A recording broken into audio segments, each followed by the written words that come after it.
In today's video, I'm going to teach you how to add icons to buttons in Webflow.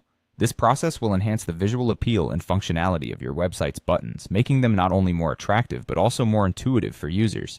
Let's dive right in and walk through this step by step. First, we're going to start by adding a link block to your Webflow page. You can find this element in the Add panel. Simply drag and drop it onto the canvas where you'd like your button to appear. The link block acts as our button frame, allowing us to combine text and icons seamlessly. Next, we need to add text to represent your button's function. To do this, we'll place a text block inside the link block.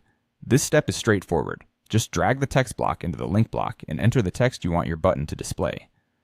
This could be something like "Learn more" or "Get started," depending on your needs. Now let's add an icon to your button.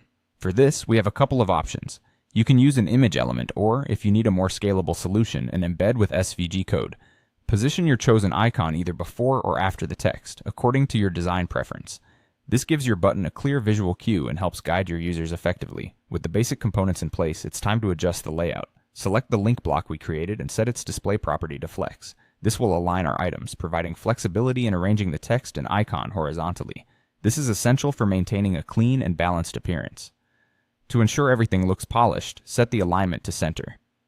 By doing so, both the icon and the text will be centered vertically within the button, providing a professional and symmetrical look. Additionally, you can add a gap, around 8 pixels usually does the trick, between the icon and text, ensuring they're not cramped and are easily distinguishable. Finally, let's style the link block to make it resemble an actual button. You'll want to choose a background color that complements your website's theme. Play around with padding, which gives your button a bit of cushioning, making it more inviting to click.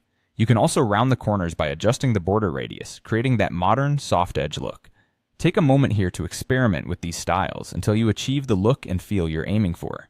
And there you have it, a beautifully styled button with an icon in Webflow. By following these steps, you'll create buttons that aren't just functional, but also visually engaging, providing an improved user experience. Don't forget to test how your button looks across different devices to ensure everything is responsive and user-friendly. Thank you for joining me in this tutorial, and I hope you found it helpful.